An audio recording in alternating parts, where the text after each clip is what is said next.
Vous écoutez La Voix de l'Espérance, une émission qui vous apporte paix, joie, confiance et espérance.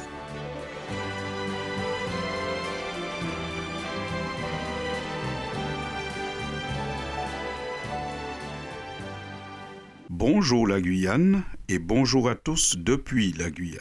Bienvenue dans votre chronique La Voix de l'Espérance. Dans un environnement médiatique qui parle souvent de catastrophes, de malheurs, de trahisons, de faillites en tout genre, nous voulons vous apporter en ce moment une parole d'espérance. Nous voulons vous inviter à espérer malgré cet environnement qui pourrait nous conduire plutôt à croire que ce monde va de mal en pis. C'est vrai, à n'en pas douter. La société est de plus en plus violente, de plus en plus décevante même, pouvons-nous dire.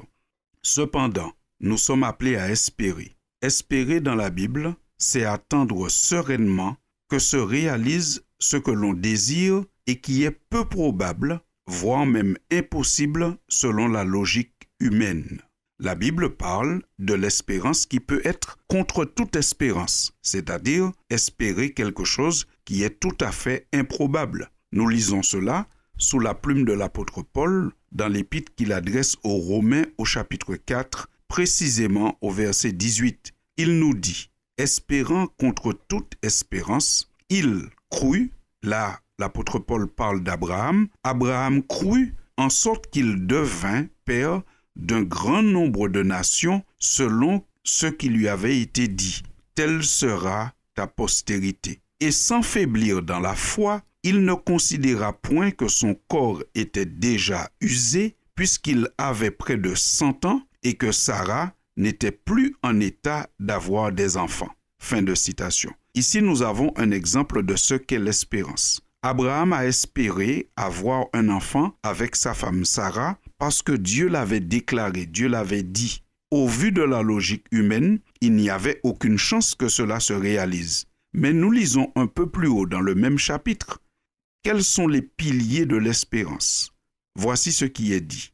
Selon qu'il est écrit, « Je t'ai établi père d'un grand nombre de nations. Il est notre père devant celui auquel il a cru, Dieu qui donne la vie aux morts et qui appelle les choses qui ne sont point comme si elles étaient. » Nous voyons apparaître ici deux éléments essentiels de l'espérance. Il a cru. Abraham a cru. Du côté de l'homme, pour que l'espérance existe, il faut la foi. Il faut la foi qui ne faiblit pas. Il faut la foi persévérante. Il faut croire. Et du côté de Dieu, eh bien, les qualités sont là, puisque Dieu est celui qui est défini, quand on parle d'espérance, comme celui qui donne la vie aux morts et comme celui qui appelle les choses qui ne sont pas comme si elles étaient. Ici, ces deux idées mettent en avant un pouvoir unique que Dieu possède, le pouvoir de donner la vie, le pouvoir de parler d'une chose qui n'existe pas comme si elle l'est déjà, parce qu'il est sûr de pouvoir la réaliser.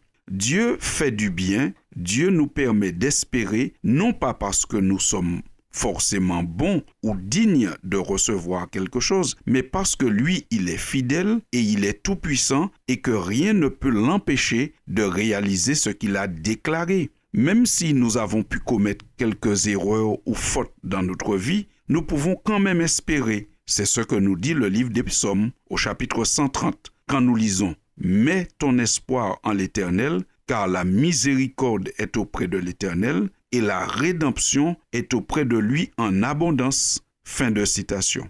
Dieu est donc celui qui nous appelle à mettre notre espoir, notre confiance, notre espérance en lui, non pas parce que nous sommes dignes, mais parce qu'il est miséricordieux. Il est capable de faire grâce, de pardonner et de pouvoir quand même donner ce qui est nécessaire à celui qui en a besoin. Mais celui qui fait preuve de foi, celui qui fait preuve de repentance, Dieu l'accueille et lui donne le pardon des péchés. L'espérance chrétienne n'est pas seulement un espoir d'une réalisation de quelque chose dans l'au-delà. L'espérance chrétienne, c'est aussi la présence et le soutien de Dieu au quotidien.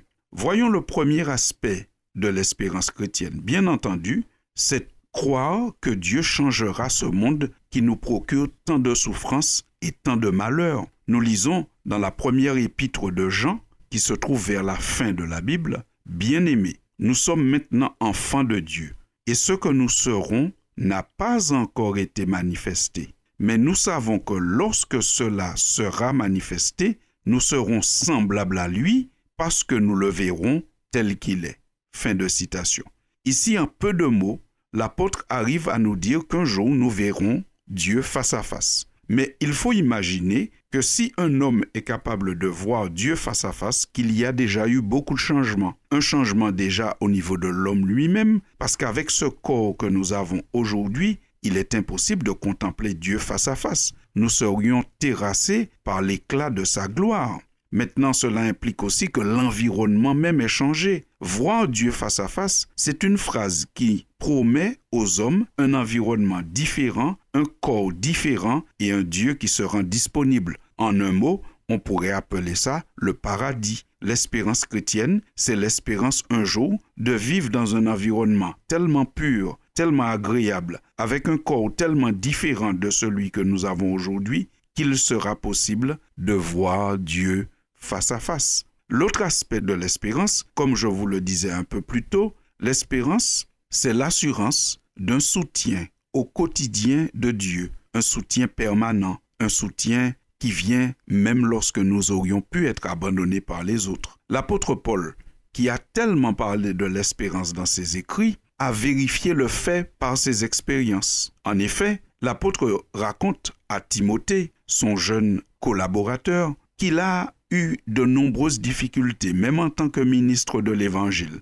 et qu'à certains moments, il a été abandonné par tous. Vous trouverez cela dans la deuxième lettre qu'il adresse à Timothée au chapitre 4 et au verset 16. Il dit « Mais tous m'ont abandonné ». Ça veut dire qu'il a expérimenté le fait qu'on ne peut pas placer sa confiance, son espérance, dans l'humain, quand bien même ce seraient des hommes religieux.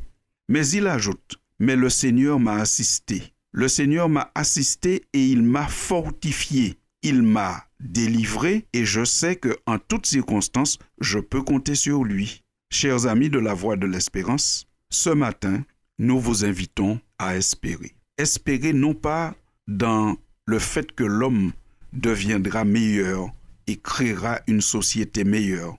C'est pas là que nous devons mettre notre espérance. Sinon, nous risquons d'être déçus. D'ailleurs, souvent nous l'entendons dans l'actualité. Comment des peuples luttent, militent pour porter au pouvoir un homme. Et après, combien ils sont parfois déçus par ce président ou ce roi qu'ils ont choisi. Nous voyons aussi parfois comment des personnes soutiennent un homme religieux, même qui instaure une église. Et combien après, ils sont parfois déçus parce que cet homme a des comportements déviants. Non, ne mettons pas notre espérance dans l'humain, parce que s'il est vrai que l'humain est capable de faire de bonnes choses à certains moments, l'humain n'est pas fiable à 100%. Tandis que Dieu, lui, il est le même hier, aujourd'hui et éternellement. Il est miséricordieux et il est celui qui donne la vie aux morts, ce qu'aucun autre ne peut faire. Vous n'avez jamais vu un cabinet de médecins avec comme spécialité la résurrection. Cela est impossible. Seul Dieu est capable de donner la vie à ceux qui sont morts, ou encore